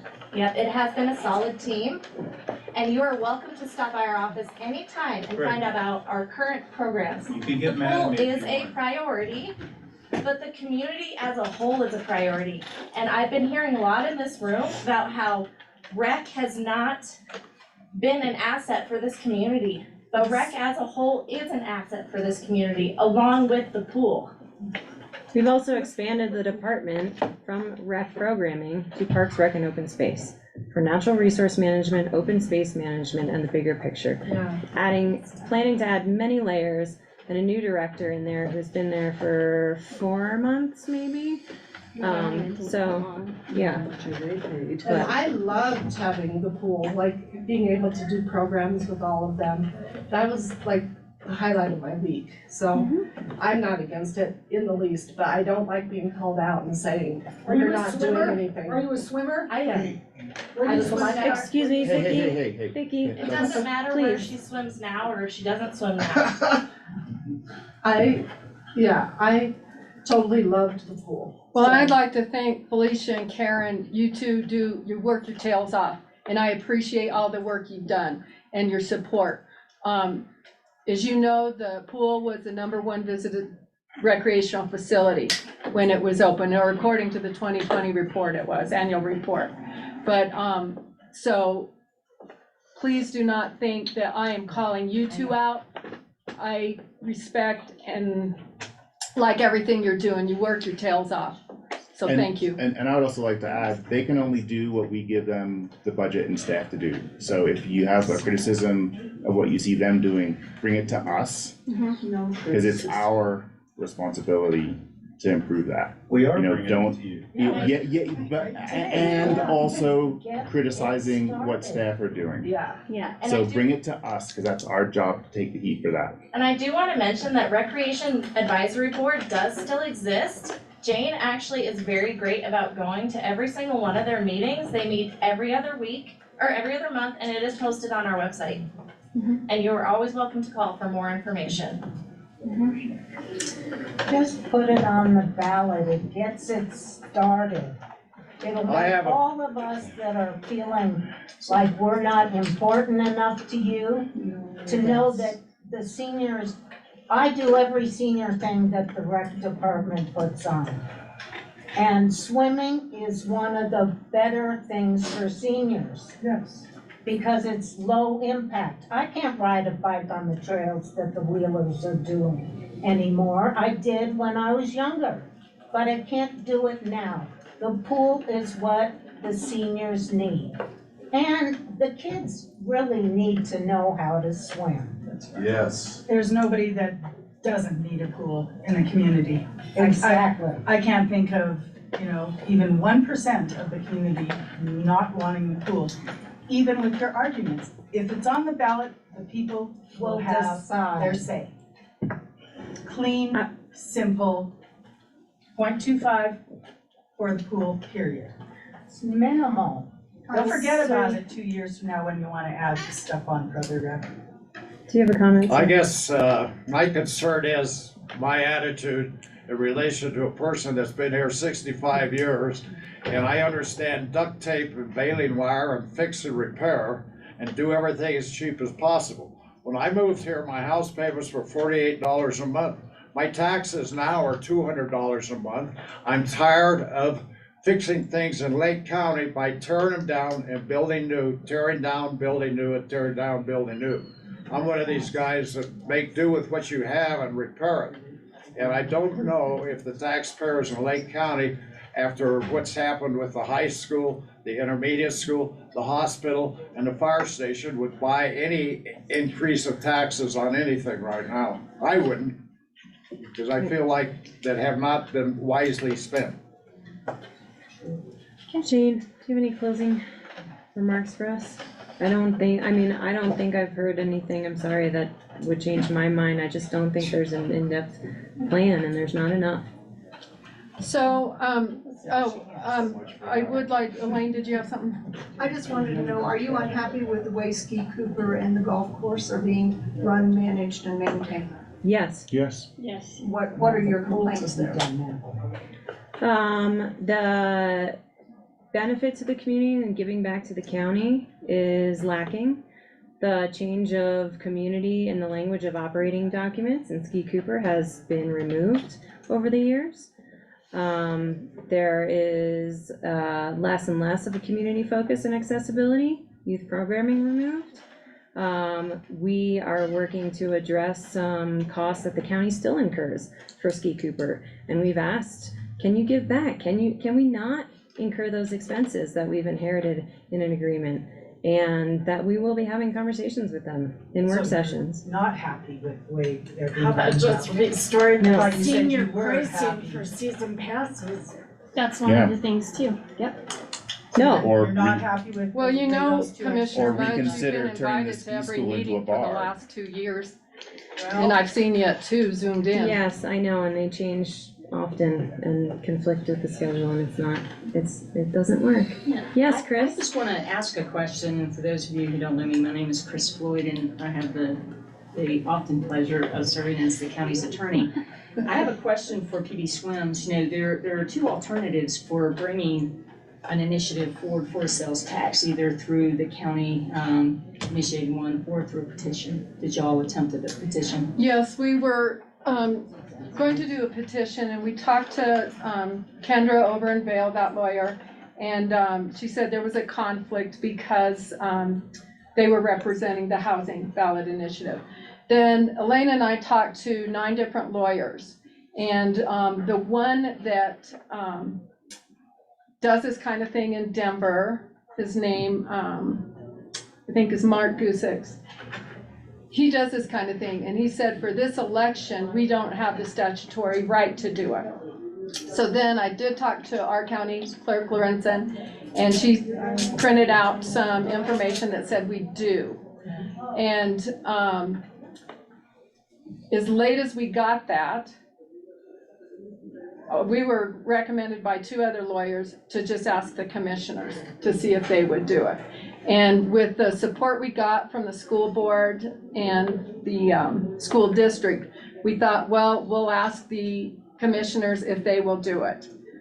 So that's that one. And then what was your other question? That was just it, because So those are the that's where we are. yeah. So That was. if we don't get it on the ballot this November, that is our next step.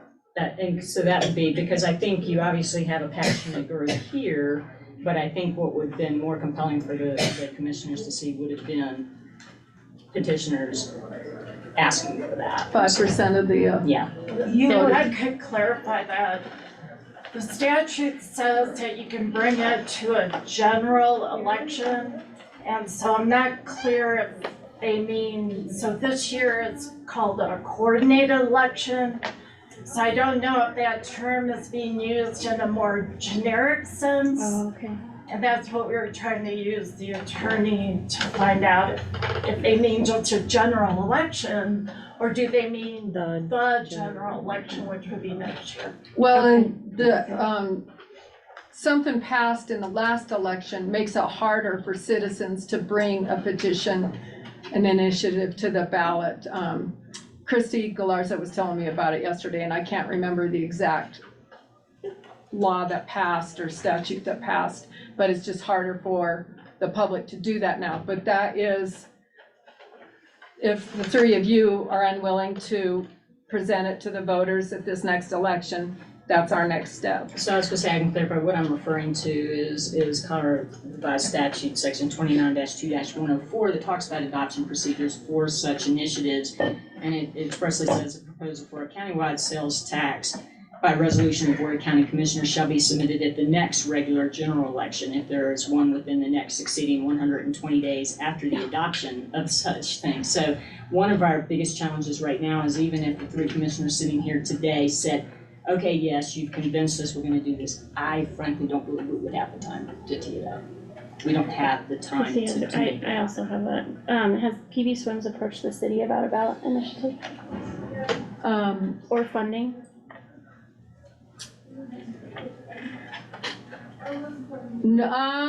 Different members have.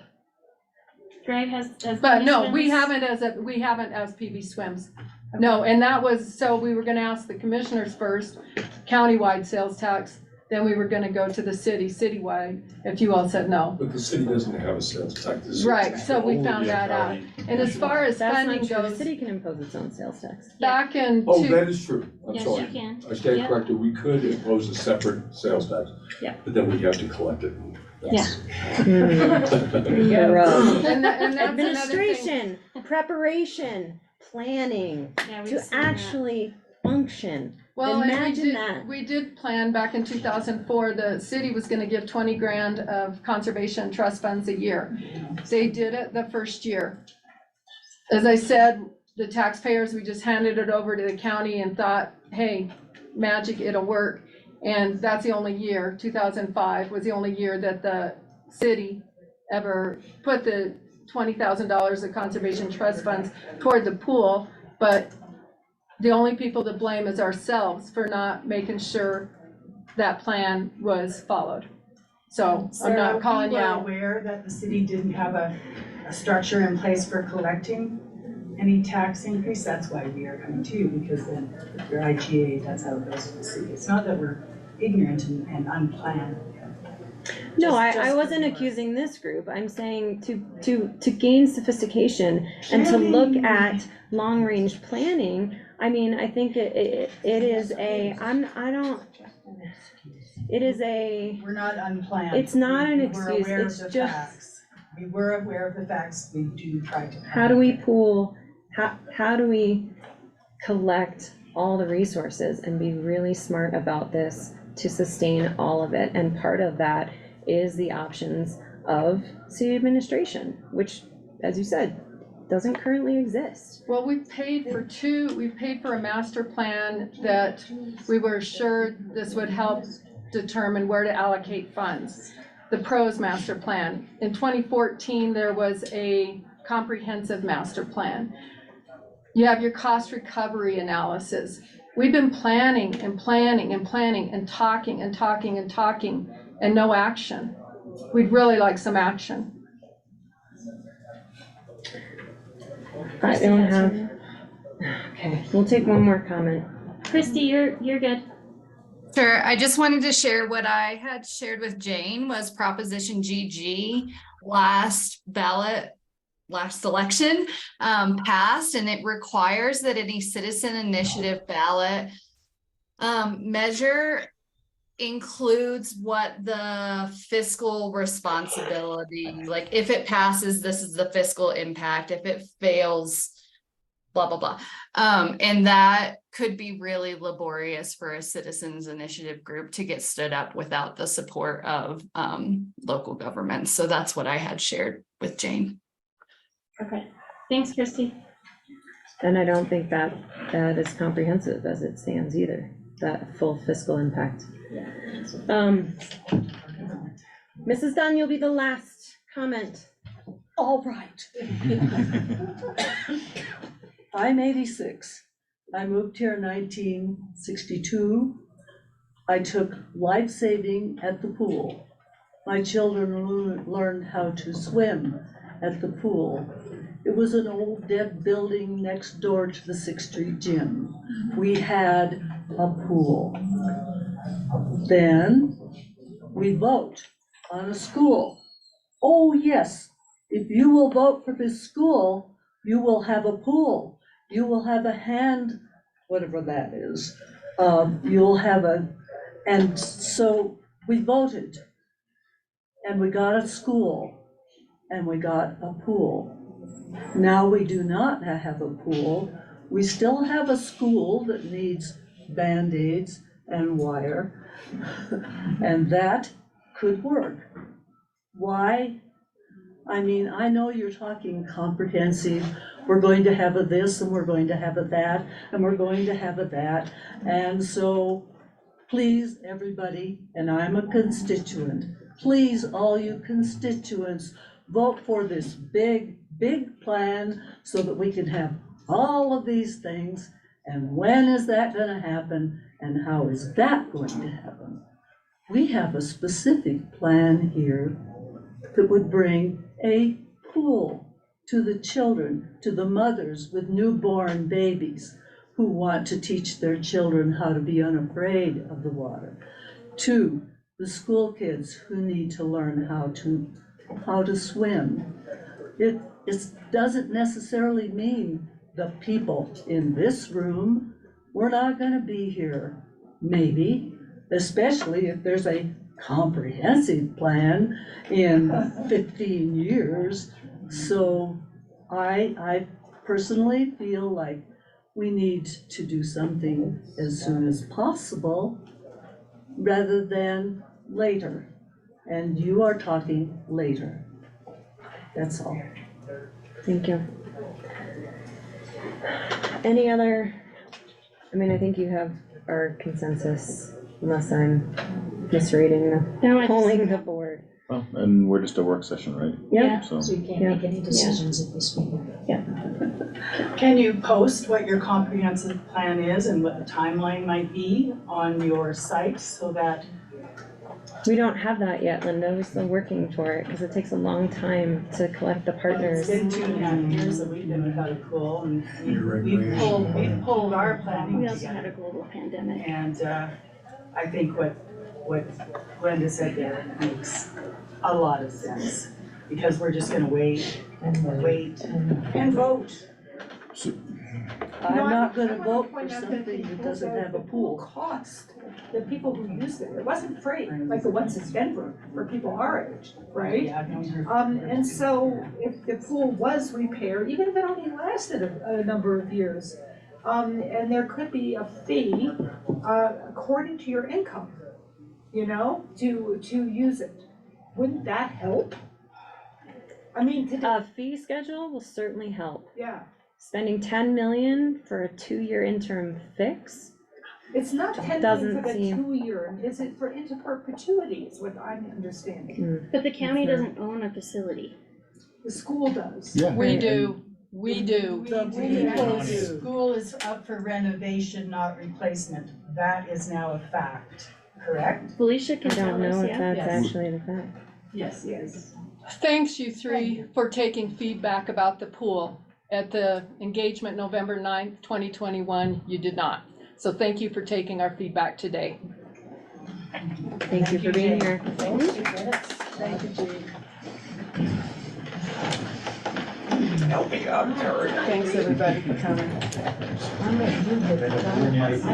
Thank you. Same old thing. I didn't know you guys opened up the track, but how many years was it? Maybe when we're 99 years old. So what do you want? Okay.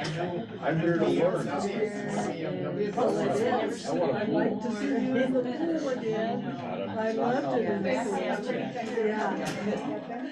like a 1-minute break if I can escape my No, screen. I won't vote for something that doesn't have a pool.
regret saying that I would switch now that I just I'm listened to all of sorry. that. I totally got screwed. Sorry. I know.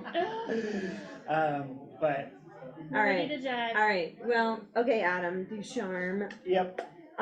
We are going to our item 3 for discussion of the proposition from Envision Chaffey County to facilitate a group in Lake County for an outdoor recreation council. Yep.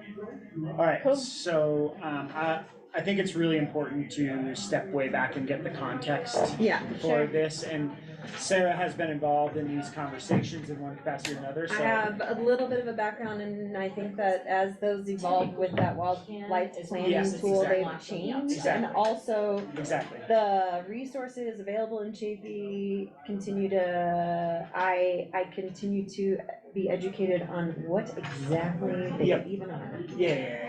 The resources? Yes, like the RCPP, and I can't remember what that acronym stands for, but there's some funding that Lake County has been written into Yep. for some administrative Exactly. things, and So I don't So I'll at give, all I'll give understand the how big to picture in a trigger second. those resources.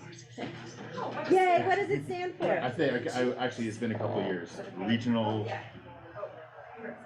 Cooperative Conservation Program. Yeah, something Close like enough. Something like that. Oh, okay.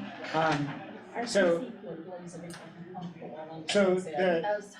how I got involved in this conversation is There's basically little push pins behind you, Chris. when I started, like, I hopped into these wildlife planning tool conversations Right, and became involved in them. And then, this is before Adam Bay's hiring. One day, Cindy Williams and Emily Olson from the National Forest Foundation wanted to set a meeting with me and see if I could bring something to the Board of County Commissioners. And at the time, I met with them and they basically said, we are working on this wildlife tool, and this wildlife tool is part of a larger conversation around, like, we applied for a grant, we got it. The grant allows us to create this wildlife tool with partners like Colorado Parks and Wildlife, et cetera. And if this goes well, this is step 1 of 5 in a grand master plan of, like, looking at the regional recreational, like, opportunities in and around this. Gunnison, Chaffey Gunnison, Chaffey Lake, that's Lake. our rec region. Exactly. State For rec CP region. For Colorado Parks and Wildlife, but also for the state, of Colorado. Like, they're looking at us That's and our this. corridor, That's like our the, corridor. yeah, because it overlaps with the natural, like migration and natural resource and Okay. rec. Right. So when they assign like, yeah, sorry, okay, you got No, it. you're good, I get it. So when Emily Olson from the National Forest Foundation and Cindy met with me, they said, once we're done with this wildlife tool, the next step is going to be identifying in our 3 communities who are the representative bodies that will be able to make decisions about outdoor recreation and outdoor recreation funding and what type of responsible recreation messaging you need or what type of resources you need. And in Gunnison County, that's STORE, right? What's The that? Sustainable Tourism and Outdoor Recreation Council. So it's Is that a volunteer board and? Yep, and it's a makeup of stakeholders including Forest Service and the tourism panel and the Chamber of Commerce and the this and the that. And so theirs is called STORE in Gunnison. Okay. But it is, while it is technically volunteers and not a board or a group employed as the group, it has representatives of jurisdictions that are in partnership and are very much organized. right? Organized. And Totally. have full-time employees paid Yep. to contribute to this group. Okay, thank you. And then in Chaffey County, it is the Chaffey Rec Council. That is their body. That is a makeup of commissioners, members of BLM, members of the tourism board, of all of the who's who, right? Friends of 10 Mile, all of these folks. That's the Chaffey Rec Council. So Emily Olson from the National Forest Foundation and Cindy, this is, again, before Adam's hiring, they said to me, who is that group in Lake County? And I said, well, I had recently joined the rec board, but I don't think that this is the same thing. We're not talking about a wide cross-section of stakeholders who represent, those vested interest and can make decisions, can say like, we are acting on behalf of this community, right? So I said, but we are looking to create a pros position, and we are also at the same time looking to recreate, or we're gonna have a changing of the guard when it comes to LaCosi, Lake County Open Space Initiative. So I said, there is a world in the next six months to a year where we'll have these people in place, and they're gonna be wicked smart, and they're gonna like totally just know the answer to this problem. And so they said, okay, great. If in the year of 2023, that can be something that Lake County focuses on, that's really gonna help us. Because we've already written these grants that basically say like, don't worry, earmark a bunch of, let's say $10 million worth of funding for this region to focus on outdoor rec. And that's everything from, thinking about trailhead shuttles to search and rescue funds to CXTs to whatever you could imagine, right? That's what the thought is. And the state was paying attention to how they executed this wildlife tool. That was like step one. And the state was like, okay, National Forest Foundation and CPW and Envision, like, let's see how you do with this wildlife tool. And so they've now implemented it in Chafee. They're handing it off to Lake, and we're gonna have a meeting about that in August, but so I'm not talking about that now, and now they're gonna move on to doing that in Gunnison. So Cindy Williams and Envision had gotten some grant funding through that, or whatever you just said, that acronym you just said, to hire Kim Moyer, who's the person who's been doing the work on the wildlife tool. Yeah, She's the facilitator. Yeah. She got grant funding, Cindy did, to have Kim facilitate for Lake County a conversation around what does our outdoor rec blank, our group, look like. And so that's why Cindy and Kim have been sending emails in the past few weeks, or past week or so, more than one, asking, when can you meet us to talk about these issues? Okay. And so I spoke with, I told Cindy, because she was like, hey, Adam Ducharme, I'd really love for you to help me bring these people to the table. And I said, I would be much more comfortable if you put that onto our Parks Rec and Open Space Director, Adam Bay.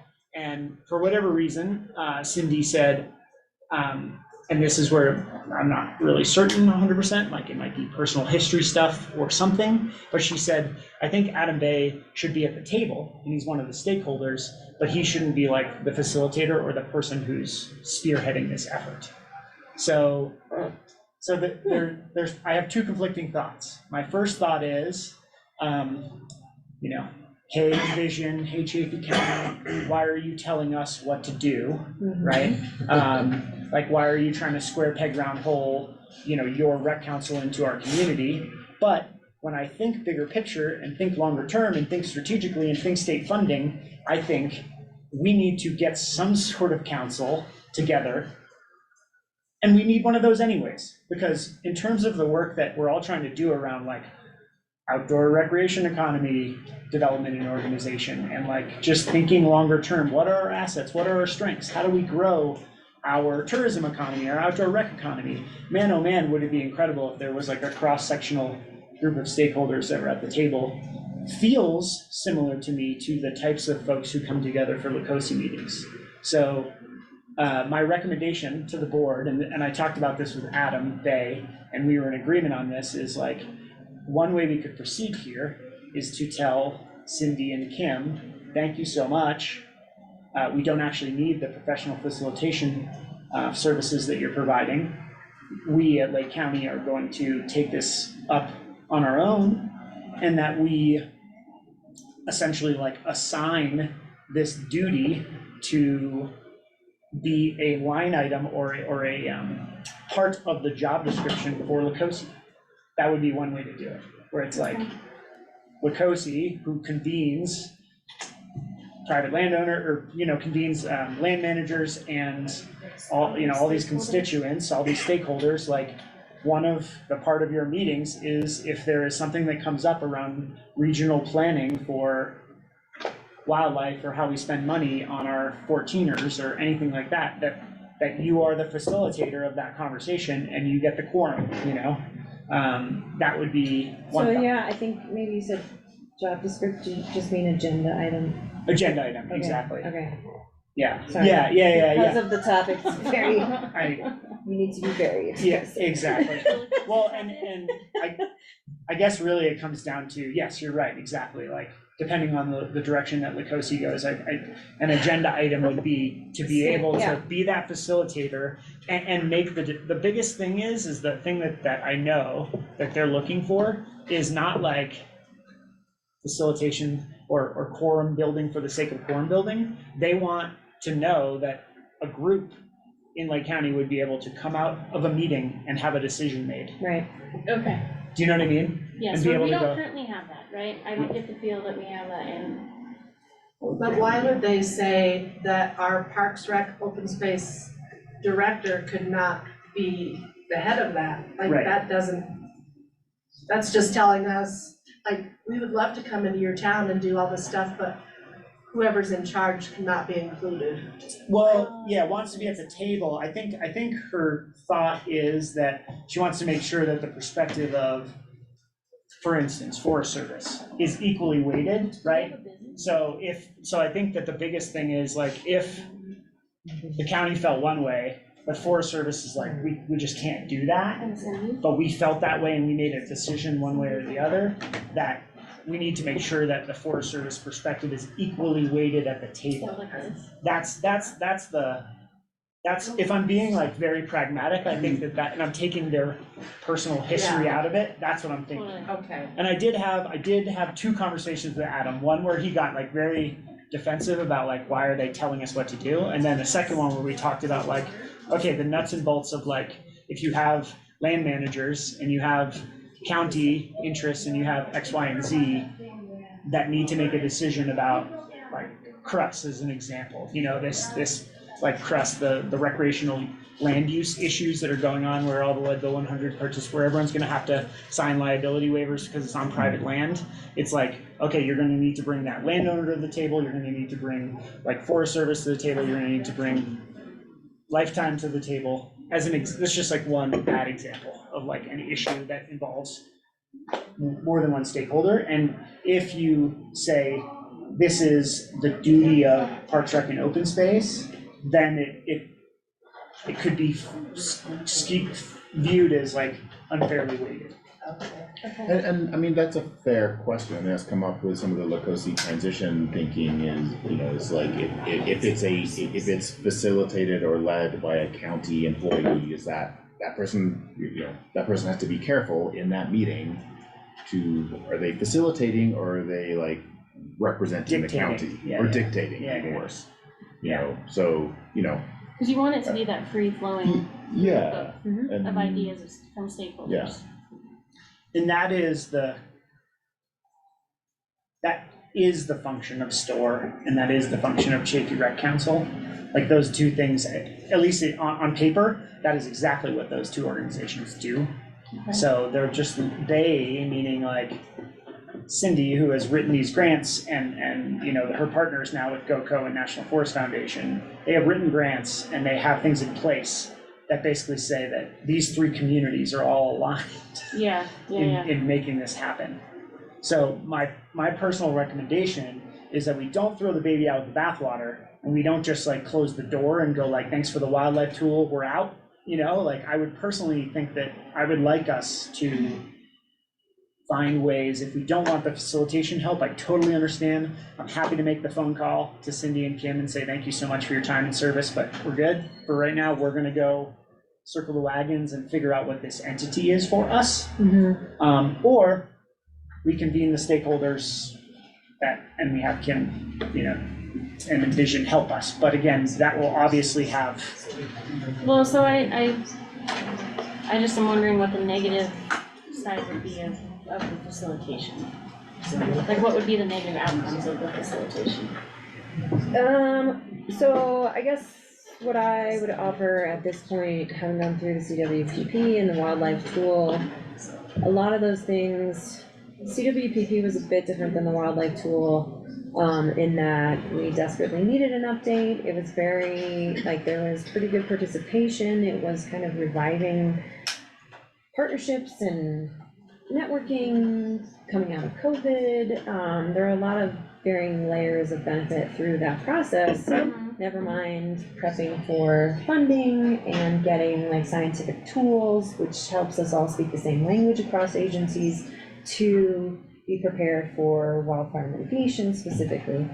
The wildlife tool felt a little more like rubber stamped and weird in that it wasn't like it was a natural resource charged by the governor for all of our regional rec regions, which include Gunnison Lake and Chafee. And, you know, on the onset of Cindy saying, I've got all the money to do this for Lake County, great, and we don't know what it means for Lake County yet, but we're like meeting the governor's demands, which then is all in, I think, preparation for being poised to get more resources and funding or people. But like this tool specifically doesn't have a prescribed application. That depends on how your community decides to use it, if we do. So no detriment, in my opinion, of like participating in that, having done it. I do think that we collectively and didn't get to participate in that like really robustly with a ton of local partners. I also don't know that there was a lot of there wasn't a lot of objectivity to what input went into that plan. It's migration, it's nothing humans have any control over. So again, like lack of participation didn't necessarily skew information and the result, I don't believe. And I will also say that my first thought when you said that, Adam, was thinking on, well, my thought when this got brought up was, great, again, Chafee and Lake have really different strengths and weaknesses. We have that rec council, we have LaCosi, we have a structure that's sustained over the last couple of decades where we can, and like in kind of talking about it similarly with the Forest Health Council regarding wildfire mitigation, like let's plug this in to a standing agenda item with this group that's already convening. And so I agree with that proposal. Can you keep recording? Yeah. And then I can, Yep. I'm so Yeah. sorry, you guys, I Yeah. was so No. complicated. It's all right. I guess before you leave, would you be in, well, I'm sorry, I know it's To probably. quickly answer your question, while you're literally moving out the door, I think about looking at someone like Marjo or Katie with the EDC, a different facilitation, just from a personal perspective of not wanting to go through checking boxes and not having a real great understanding of Lake County community and partners.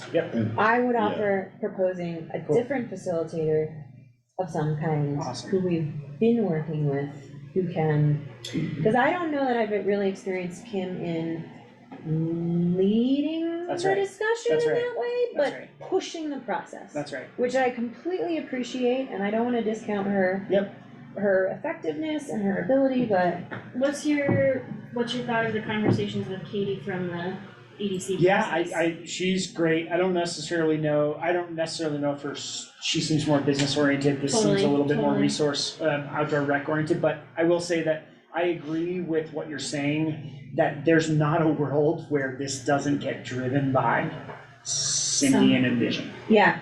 Like, so if we were to go and say, notes taken, like, got it, we will create this thing, you know, we're having these conversations anyways, we're talking about the rec council, we're talking about RAB, we're talking about LaCosi, note taken, but we're gonna do it. With this facilitation, there's not the feeling that they would leave that conversation and be like, great, we know this is gonna thrive. There would be like, oh, we need to find a way to stay a part of it. Okay. Because I just wanted to make sure I was. I'm sorry, I don't understand your question. I do, well, in terms of like Cindy wants to she wants to know that this is gonna happen. She wants to guarantee that this is gonna happen. Sure. That there will be a group like STORE, so she wants to stay involved and have Kim involved. Not so that we can not come in and facilitate setting up the structure of the group and then leaving the group to operate on its own, but coming in, creating the structure, and then creating additional metrics for the group to move forward. With them at the helm, moving that forward. Yeah, Yeah, I don't understand what the grant or that proposal in the number of grants that are layered as the region, I think that is a great question to get. Yeah, I don't think that there's a explanation clarification on that piece. Yeah, yeah. And I mean, to me, I'm aligned, yeah. Yep. Thank you, Kayla. Thank you. Do you want your back? No, I'm coming back. Okay.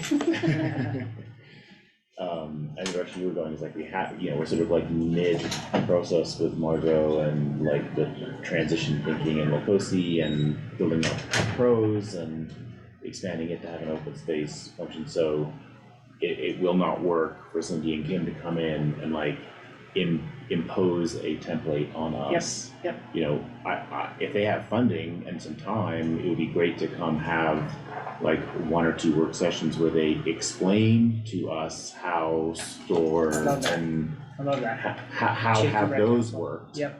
You know, how did they come to be? Who's on it? What do they do now? What's working? What's not working? What can we learn from that? But don't come in and like drive a process to tell us to replicate it, because it's just going to conflict with some already pretty swirly discussions. I think that's a great thought and a great idea, because I would like more clarity, not like them telling me, but them telling you all in like a work session capacity. Yeah. Like here's the plan, here's my, you know what I mean? Because they have talked about like, okay, this is step 1, this is step 2, but again, I think explaining it to you all and explaining what are the strengths of the Chaffey Rec Council, like, and they have explained it to me in terms of like, Chaffey Rec Council can hold a meeting about, you name it, and come out the other, like Browns Canyon National Monument, like the interpretive signage, they came up with an interpretive signage plan for Browns Canyon, like the Chaffey Rec Council did. And we've done that with Lacosi. Right, Or exactly. Hayden Meadows and Exactly. other Exactly. things, like Yeah. that is organizations having representatives who have the authority to participate at some level for those kinds of, Yeah, and at least at least in my mind from the county, like the transition that Lacosi needs to make is exactly to broaden its scope from what it was, 10, 20 years ago, to include a lot of the things that the Chaffey Rec Council and sorry, tell me again, what store is there? Let me tell you. Or where is it from? Gunnison. Gunnison, okay, that's good, that's good. I'm sure Google will come up, sorry, Yeah, if I yeah, finish that it thought, does. but like, remember like whatever it was a year and a half ago, and like we had that list of like, here are the county like actual priorities, not the survey from Mike Conlon, yeah, and if I could I would like edit your comment a little bit, or propose a revision of that to say not necessarily enhance Lacosi, but redirect and reimagine what that looks like, because there is a framework that is being challenged to our rec regions by the governor, and I think that trickles down through CPW and other land managers, and that is very much in line with, I think, what we have been saying as commissioners of, look, we need to not create new projects and tasks, we need to actually have a forum where the expectation is to talk about these day-to-day, long-term driven projects, programs, challenges, and like things we need to mitigate and address. So I very much like the framework, and I think we have most of like the body to plug into that. It's just then like, how do we how do we facilitate that conversation? And I think that would be great to help, but I don't know that Kim and Cindy are the ones to do that. Right. And again, I think that they're just gonna, I think that their whole thing is just wanting to stick to their timeline and get it done. That's what I'm sensing, right? Well, and also, Adam, I just wanna put in more context, I know Chafee does not have a rec department. Right. Right? Right. So that is like, again, so interesting, strengths and weaknesses, and like the comparison of like Chafee versus Lake, right? We have the organization, we have the kind of human infrastructure, we don't have the funding. Chafee got the funding to develop this infrastructure, and now, you know, I'm just like, kind of like, maybe frustrated that it isn't yet like appreciated what we do have in place to shift and apply to this broader priority. And I totally agree with your edit, like that, it wasn't, No, that's, I mean, Yeah. great. Thanks. Awesome, okay, cool. What are your thoughts We're on? just here to support Adam and Adam. Okay. The Adams. We're in full support of our Adams. Okay. But yeah. Yeah, I wonder if there's, I mean, I don't know how it was written into the grant, but if we could, I mean, could we choose another facilitator? I mean, I can talk to Cindy about that. I doubt it though. I imagine that she's already like down that road. Cause like I said, she's already like been contracted, like she was doing the initial outreach emails. And again, I'm not sitting here saying that they consulted me on this. They do, right? Yeah. And I know that that was Adam's feedback. Yeah, they was that. just did it without asking anybody, like saying, Lake County needs this. Says who? Says somebody from Chaffey County? Right. Like. Yeah. And what's tough is like, the appropriations committee just put out a bill that would like drastically, on a federal level, drastically cut like access to funding for outdoor recreation specifically. So there is a world where I'm like, if the state of Colorado and the governor's office is already like paying attention to these types of things, like I just would hate for us to like miss out on large. Yeah, I mean, I think we have to participate, it's just what that actually looks like. At for our Lake own level, I County. think. Yeah. Totally. Yeah, right. Yeah. So, 'Cause we awesome. don't wanna reinvent the wheel, Yeah. like, we don't want this group when we already have this. Exactly, at the Yeah. very basic level, and that's like what I've kind of said to Cindy from the beginning, from CWPP process of like Forest Health Council, right? Yeah. It's like, Yes. we don't need another group, we've got Lacosi. Yeah. I want our Forest Health Council to look like the action team Yeah.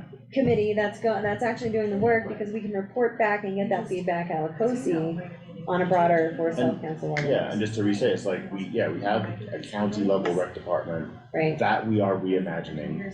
We have Lacosi, that we are reimagining to meet these exact needs. You don't need to come in with a cookie cutter, assuming there's, like, we're for Lake County. Yep. With our heads up our butt. Yeah.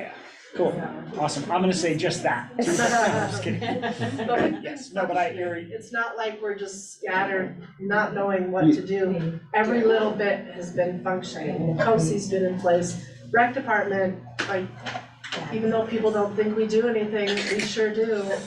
I'm sorry. I'm so sorry. Do you, on another note, like, do you think that Kim could be that? No. Because that's not. I mean, I haven't seen her act in that capacity. Okay. You know what I mean? Yeah. But I also think that people like, I don't know Kim personally, but I do know Cindy personally, and I feel like Kim kind of, people mold to their leadership. Sure. And Cindy's Sure. leadership is like, Sure. do. And from like the CWPP, and I imagine the wildlife, like Kim is not any, and your facilitator doesn't have to be, but any kind of content expert on any of those things. And we had RMRI doing the scientific like mapping on the CWPP, which really led and drove, and they were like kind of co-facilitating that, because they were the experts driving the tool, which was really 80% of the point of doing it. And I think that probably was the same kind of framework for the wildlife, because Kim's not gonna drive a conversation of opinion on wildlife corridor migration. Yeah. It is what it is. So maybe, I just, I wonder if there's. Okay. Yeah, okay, well, I'll go back Does that to- give you clarity? No, of course not, I will make my own clarity out of No, that thank conversation. you. But you know what I mean, like, I will go back to them and just say, thanks, but no thanks. Like, you know, if there's a world where, I'm just gonna talk to Cindy and ask if there's a world where we're able to reimagine what that facilitation looks like, awesome. But if there isn't, then we are actively involved in these conversations, and we will, but I just need to understand, like, if by December 31st, 2023, they need to see the governing body, I will come back to you all with that information. Okay. You know what I mean? Yeah, and I think I would, if and when we get any work session and broader conversation, I think I know that it would be helpful to have people like Colorado State Forest Service, CPW, US Forest Service also here, because it may vary between what they understand to be the usefulness of the process and the tool provided. And NFF should be here because they're providing some funding and offering like this bigger framework, which I still don't get a large explanation and great understanding of like how to tap into that. Or do you think, is there a world where we could like hijack a LaCosi meeting and do that? Yeah, That would be great. Could we, like, I'm happy, and this is where I'm happy to contact Cindy and like talk through that, but I would love it if Adam Bay was able to, because he has just a longer standing relationship with Mike Conlon. And talk through the concept of doing that exact thing. For a LaCosi meeting. Yeah, that'd be great. Okay. Seems to make sense to me. Cool. Awesome. Catch people where they are already. Okay, great. And there's already maybe this is not the right place, but there's already like a transition agenda item. Yeah, I think it would, Sorry. Maybe when you think about, it'd be great to offer the option and like the state-driven path, and then what the land managers have to, how they're responding and intend to respond to that state-driven mandate or request, right? And then how LaCosi can function as a support to all of that. It seems like a really good exercise in like, here's a way that in 2023 LaCosi could be super effective. You know what I mean? Love it. Okay. Thank you. Thank you. But yes, on the 24th of August, we're gonna have a larger conversation around the wildlife tool and a separate work session. With, okay, great. With Adam and with CPD, because Bryce has already started to layer that wildlife tool into some of the open applications they have. So it's worth having a larger conversation about it. Okay. And maybe like, again, like I mean, I know their time is strained, but CPW or CSFS, I think it's important to have them at the table if they can even patch in virtually, because I think there's assumptions made that this is like a